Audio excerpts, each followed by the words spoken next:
State Department released its International Religious Freedom Report for 2021. The report contains data from nearly 200 countries and looks at countries where religious freedom is lacking, as well as countries that have seen improvement. And joining us now is Paul Marsher, director of the Religious Freedom Institute's South and Southeast Asia Action Team and senior fellow at the Hudson Institute. He is also a professor at Baylor University. Paul, welcome back. Good to be with you. Give us an overview of this report. What are some of the highlights? I think the principal highlight is this is over 2,000 pages long, so I admit I haven't read it all yet.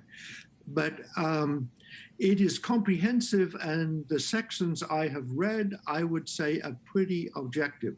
That sometimes there's been various slants in earlier reports.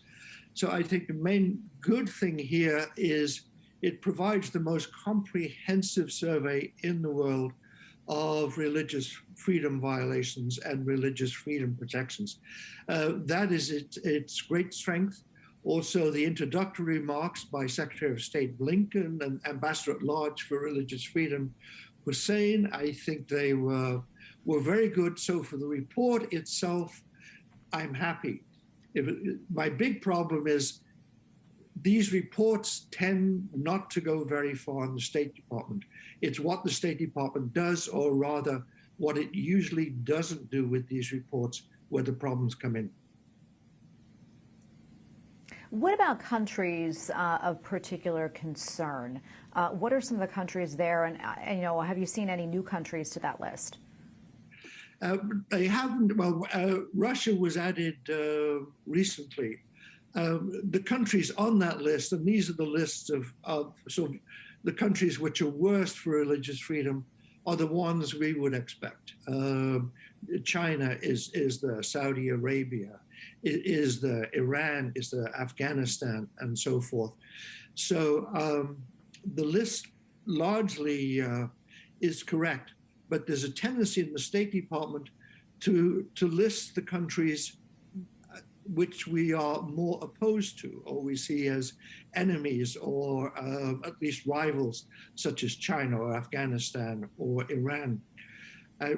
One grave problem, I think the largest single omission, is that the State Department dropped the country of Nigeria as a country of particular concern. Nigeria was previously on the list, and earlier this year it was dropped, which would imply some improvement. And this is almost impossible to understand. You must realize that thousands of Christians are being killed in Nigeria every year. Over the last decade, we're talking about tens of thousands. In terms of death toll, this is the worst situation of religious persecution in the world. And why the State Department has dropped that, I don't know, and I haven't been able to get answers, and nor have my colleagues.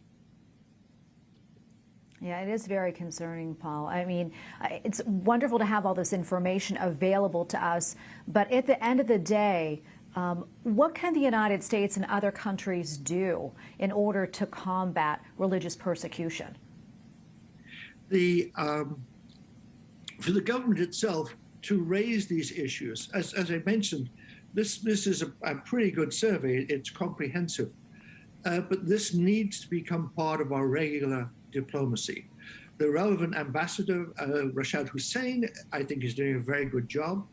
But this needs to be tied in with the embassies themselves, with the ambassadors, and with the people back in the State Department, that when we address issues with China or with India, or indeed with Iran in these negotiations, to raise religious freedom issues. And this is important because people are suffering, but it's also now quite clear from many studies that when you have religious repression, you get increased conflict and instability. So it's in the US national interest also to promote religious freedom around the world. And if I may add, apart from the government, there are actions we can take.